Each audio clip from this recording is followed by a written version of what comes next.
Welcome back to Nick Lenz's Comic Corner, Classic / Non-Classic. This is episode number 1364 and Doubleshot number 1258.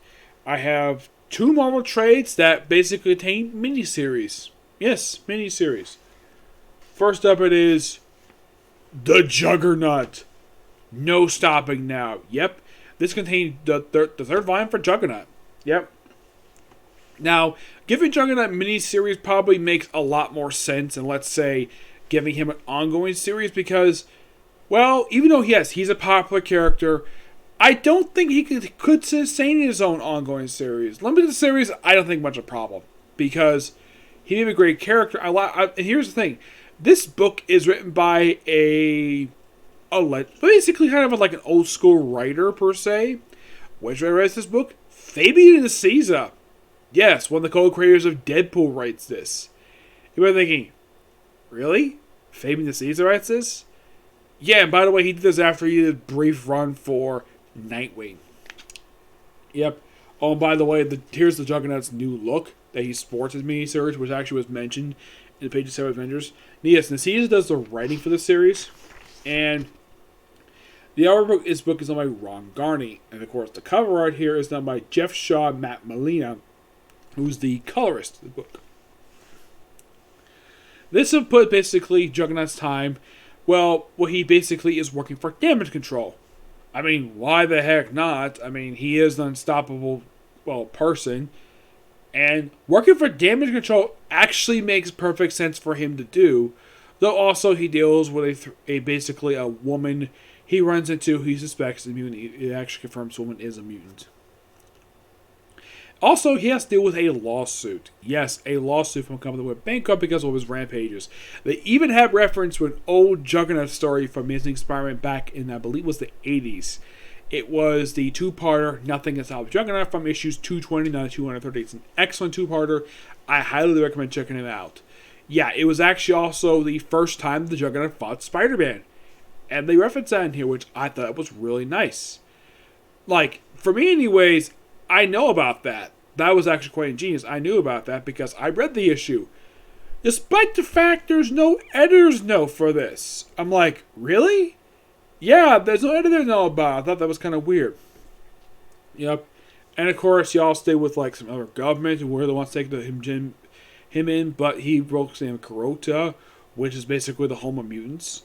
Yeah, they're an actually recognized country because she's a mutant. She's allowed to go to the country. But he may be Charles Xavier's stepbrother, but he can't go to Kurota.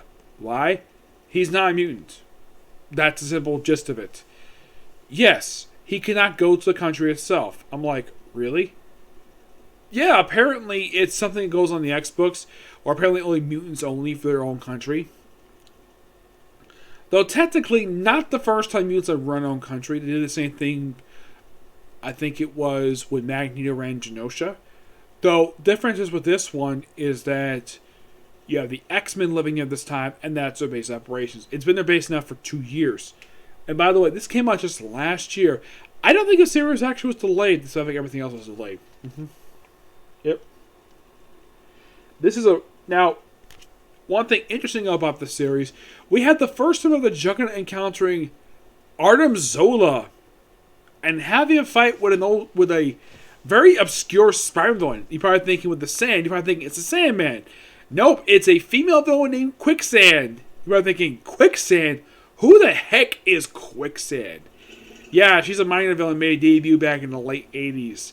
She has occasionally appeared, and it's interesting though, and later on in the series, he forms sort of a team with Artem Zola, basically a Nazi scientist, and also with Quicksand, a couple of people to deal with whatever Juggernaut's dealing with. And we also mentioned this is not technically the original armor. Yeah, the armor he's wearing is not the armor he got when he got the Jameson rank back.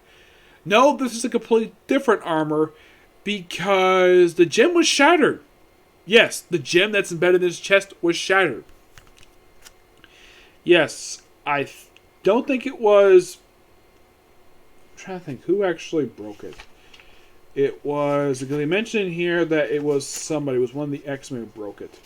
And look, this is what Arnim Zola looks like in this book. Yes, that is Arnim Zola, despite the fact that it's not one of his recognizable bodies. But yeah, that's Arnim Zola. I think it was the Organization 1 who actually destroyed his gym. Yep.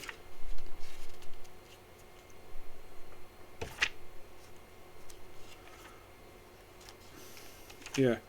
But also, I love the fact that we also have a variant cover for issue 1 printing here, where it's a clear homage to an early appearance by the Juggernaut, which great though the fact we have this Warner Roth gem variant cover in here.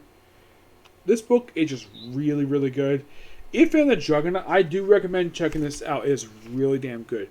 I give this book roughly a 9.5 out of 10. Damn good book. The season himself does a great job with the book. Yeah, I was kind of surprised the fact I was able to find this because, yeah, this is one book I never expected to find at Barnes & Noble, but I did. And here's another book I never expected to find at Barnes & Noble. And this is a character who's, like, not that well known per se, but he's a creation of Jerry Conway. Wear It by Night. Yep, this one's called Wear It by Night, A New Wolf Rising. Yeah, this one's also collecting the third volume of this series. Just like with Juggernaut. Third volume, because the first 2 volumes were, I think, a couple one-shots. Yep. Yes, and there's actually 2 writers. There's one, not one, but 2. The writers are... Okay, these are the names of the writers. Taboo and B. Earl. Don't know who these people are. And the primary artist of the book is Scott Eden. It's back to on the song The Wolf. Mostly put, it's just... How should I put this one? It's basically the Jack Russell, who is the Wear It by Night. Yeah, he is a creation of Jerry Conway, made his debut back in the early 70s in Marvel Spotlight number 2. Yes, he made his first appearance 3 issues prior in the pages of Marvel Spotlight, just prior to the debut of the Johnny Blaze Ghost Rider. So, same comic. Excuse me. This mostly was him battling other werewolves in here. Also, with a potential movie made about him, because there's been a joke about that for quite a while, where, like, there's been a rumor going around that might be a TV show surrounding Wear It by Night, which I think would be quite interesting to see, especially since, well, he might, or at least he might be making an appearance in the MCU. Like, the rumor is he's going to appear on the Moon Knight series. I mean, it makes sense, because Moon Knight technically showed up in his comic first, and it would make sense for him to make his cinematic debut on Moon Knight as a favor. Yep. A fun little miniseries, and, well, not much else to write home about with this one, unlike with Juggernaut, which is really cool. This one just good, per se, but not much to say about it. It's got good artwork, per se, and it feels like an old, like, you kind of think of like a B-movie, and, of course, him doing very... Aside from Jack Russell himself, a lot of the characters who pop up in this miniseries, I'm not all that familiar with them. Yeah. Jack Russell, I'm familiar with because I know who Wear It by Night is. That's mainly the reason I picked this up, because of Wear It by Night himself. Now, the writer is mentioned in the afterward page. He's a big fan of the character, and this is dream come true for him to chance to write Wear It by Night. I'm going to give this book roughly a 9 out of 10. It's a good book, per se, but not a book to talk about, per se. It's a good book. It's a fun little mini-series. Yes. Now, like in the same case, Juggernaut. Now, back in the 70s, it was probably okay for him to have an ongoing series, because it was probably a way to promote the character, per se. Nowadays, despite the fact that he's probably not as popular as Juggernaut. People know who Juggernaut is. Wear It by Night, people might not know who he is. If you're a casual comic fan, and you see this one of their shows, be like, who the heck is Wear It by Night? And some long-time comic fan would figure out, I mentioned, oh yeah, he's a creation of Jerry Conway, as in the same guy who created the Punisher. I'm like, and the casual are like, really? The same guy created the Punisher? Created this guy? Okay. I'm a fan of the Punisher. I'll check it out. That's probably what some people might think about when they saw this on the shelves when it came out last year. That's just my opinion, anyways. Like, when this series came out last year, I was kind of surprised. Like, Juggernaut I'm not surprised with because, well, he's a good character. Wear It by Night, per se, like, since the end of his ongoing series back in the late 70s, he hasn't really done a lot, per se. Yeah, he's not made not a lot of noteworthy appearances, per se. And the thing is, he has a niece who's got a similar condition he does, except she turns into a vampire. Yeah, she refers to as the Vampire by Night. Yep. Juggernaut himself is not a character who's got a definitive love interest per se, or a core group supporting characters. Yeah, because the thing is, like Conway, not a lot of writers have really developed this character that much. I mean, his most noteworthy appearance that he's made in the last 20 years is when he popped up Peter David's X Factor, when he took Wolfbane's son to raise as his own before he eventually got killed by Strong Guy. Yes. Now, I would think, though, Wolfsbane is a mutant that for some reason they could resurrect her dead child. Nope. I don't know why Hickman hasn't bothered to resurrect him. I mean, resurrect pretty much everybody else, but not this child. Destiny, they say she's dead, even though she was seen alive in Neurosha, but it's not really explained here. But it all depends exactly what Hickman wants to do when it comes to the X books.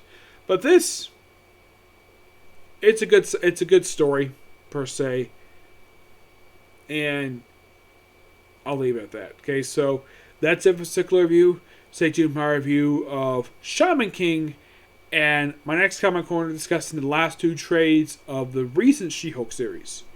Yep, but this next video. Bye.